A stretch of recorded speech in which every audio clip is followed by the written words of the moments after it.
I grew up in a family of creatives, of musicians, of chefs, of blue collar workers. My grandfather was a farmer and a welder. My mother was a chef. My father was a musician. My sister owns her own hair business, several kids. So we grew up where the world is what it is. All you have control over is what you do. And you have to make the best way that you can with the circumstances that you have.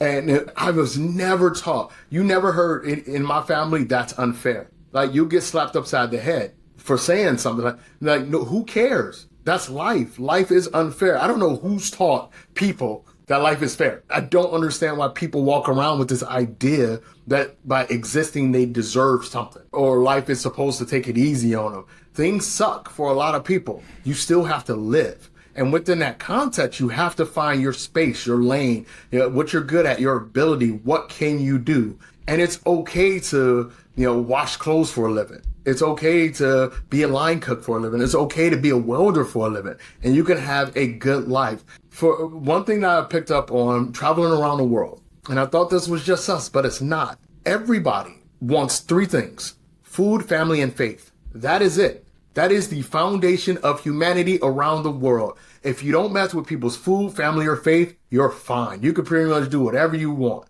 And when you interact with people from Pennsylvania, from Ohio, from Cambodia, from Germany, the bonds that tie us all fall underneath those things: food, family, and faith. So for me growing up, not seeing representation, it didn't matter to me because I came from a community, from a family, a background that was steep in tragedy and pain. We get it. We were taught very early on that life is not fair. Our country's not built for us. Things are not going to always go your way. When you fall, get back up. You can cry for a little bit, but you're still going to have to dry those tears and move forward. And realistically, nobody cares because everybody else is dealing with their own shit too. So I was blessed to come from a community that never coddled us because it was a matter of survival for us. We didn't have the privilege. We did not have the privilege of complaining, of whining, of sitting down and waiting for things to change. You had to move forward. And I think that has been my biggest gift and superpower. I'm not the most talented at anything, but I outwork almost everybody I know because I have to. I have no choice. That's my only gift. That's the only thing I can control is how hard I work. I can't control how you see my writing. I can't control how brands see my worth. I can't control, who finds me physically attractive. All I can control is how hard I study, how many articles I write, how many pictures I send out, how often I go to the gym, how well I try to sleep and eat, how I treat other people. Those are things that are within my power. So my background is not about a lack of representation for me. It's about those skills that I was given to survive in the real world as opposed to the digital world that a lot of people are living in now. Yeah, that's amazing. Like, preach. I'm just here listening, soaking this up. That's but I'm awesome. sure it's the same for you. Like, we grew up basically in the same place. Like, yeah. You remember that it was ugly back then. Like, you said something crazy to somebody at school or running around Pittsburgh and you got punched in the mouth. That's life, man. Yeah, I think that there's two parts to that. I think it's one in the like time frame in which we grew up, and also like where we grew up. Like, I think that's a pretty gritty area of the country where like you would get punched in the mouth for saying the wrong thing to the wrong person, and in other areas they would let that slide or you'd get it handled with like kid gloves. But I've been in some like corporate settings where people, I don't think they know who they're talking to sometimes. Just like yeah, like this. You can have a professional conversation, but like you cross that line, I don't care. Come off. I don't know. I don't care who's in what kind of suit, right? Like we're adults here, and adults can handle things in an adult way sometimes. So you be careful of the words that come out of your mouth next. Absolutely. I've had a few experiences like that. They didn't end poorly, thank goodness. But like I think people just forget themselves sometimes. Yeah. I think. Like the way I frame that question is because as a positive or a negative, I think that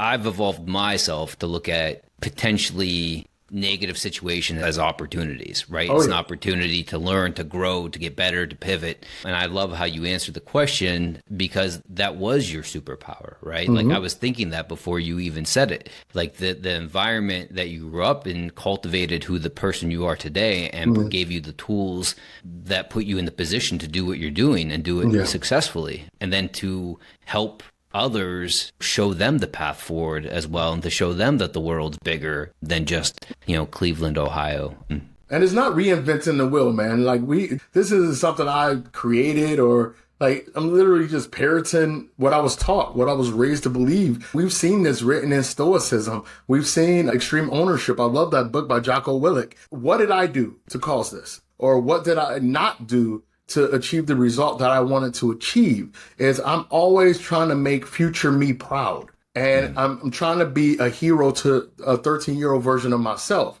Like that is my goal, my push, my passion, is because I know that every single day we're running out of tomorrows. And people really carry themselves as if we're immortal. And during the war, I saw so many guys not only lose their lives, but be hurt in a way that people just can't fathom until you've seen war, until you've seen poverty. I'm not talking I'm in the hood with brand new Jordans and an iPhone poverty. I'm talking I got to sell this bag of rice for my family to eat kind of poverty. Once you've experienced that, it puts everything else into perspective in life, because I would say this, in the U.S., my God, we are coddled. We are shielded from reality in so many ways that it breaks my heart when I talk to a lot of us who have not had the opportunity to go abroad, to spend some time in other places, to interact with other peoples and see the circumstances that other people are living in,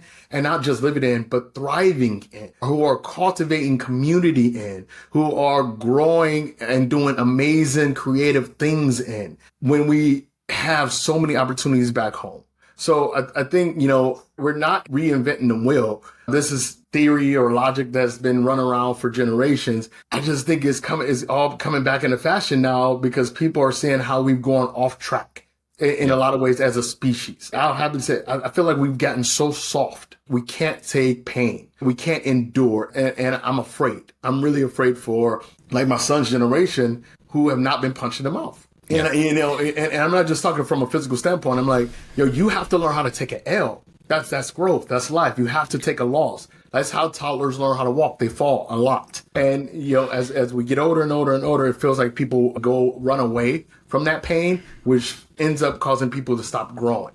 And that's scary. Yeah, I agree with you 1,000%. I think that where we grew up, we took L's. Right? Oh, like that was the nature of the beast for like the location and where you grew up, right? That was disadvantaged for different reasons, right?